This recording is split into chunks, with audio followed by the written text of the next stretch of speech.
வணக்கம் நண்பர்களே, இன்னைக்கு தான் டே 1 ஆஃப் 60 டேஸ். நான் திருப்பி ஃபார்முக்கு வர போகிற சேலஞ்ச். எந்திரிச்சோன்னே பல் விளக்கிட்டு கொஞ்சம் அயர்ன் பண்ணுற வேலையெல்லாம் இருந்துச்சு.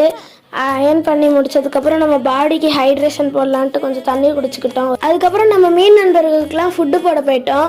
நம்மக்கிட்ட 2 மீன் இருக்குது. என்னென்னா ஒரு ஃபைட்டரும் இன்னொன்று ஃபைட்ரு தான். ரெண்டுமே தனி தனி பவுலில் வச்சுருக்கோம். ரெண்டுத்தையும் ஒன்றா வச்சுட்டா அவ்வளோதான், உங்களுக்கு என்ன ஆகும்னு தெரியும். ரெண்டுத்தையும் தனியாக வச்சதுக்கப்புறம் தான் நம்ம பெட்டை அரேஞ்ச் பண்ணவே மறந்துட்டோங்க இன்னைக்கு.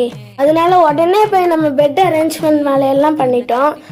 நம்ம பெட் அரேஞ்ச்மெண்ட் வேலை எல்லாத்தையும் பண்ணி பக்காவாக பண்ணி முடிச்சதுக்கப்புறம் தம்பி நம்மளைய செஸ் விளையாட கூப்பிட்டுருந்தான். அதுவும் அந்த பிளேஸு செமையாக இருந்துச்சுங்க. எங்கள் வீட்டு முன்னாடி தான் இவ்வளோ மரம் இருக்கு பாருங்க. அதுலேயும் இந்த மாதிரி ஒரு கட்டில் போட்டு விளையாடுறது செமையாக இருந்துச்சுங்க. காலையில் பிரேக்ஃபாஸ்ட்டுக்கு நம்ம பணியாரம் சாப்பிட்டு முடிச்சதுக்கப்புறம் வெளியே வந்து பார்த்தா வெயிலும் அடிக்குது, மழையும் பெய்யுது. சரி, இப்போ என்ன பண்ண முடியும்? அதனால போயிட்டு குளிச்சுட்டு வந்துட்டேங்க. குளிச்சுட்டு வந்ததுக்கப்புறம் மதியானத்துக்கு லஞ்ச் ரெடியாக இருந்துச்சு.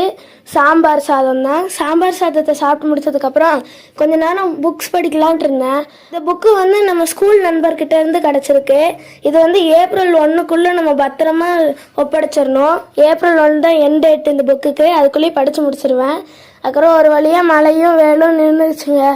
அதுக்கப்புறம் நம்ம பேட்மிண்டன் ப்ராக்டிஸ்லாம் பண்ணி முடிச்சதுக்கப்புறம் இதுதான் நிலமை. கேமராவே ஆடுது பாருங்க. அப்போ அவ்வளோ பண்ணியிருப்பேன்.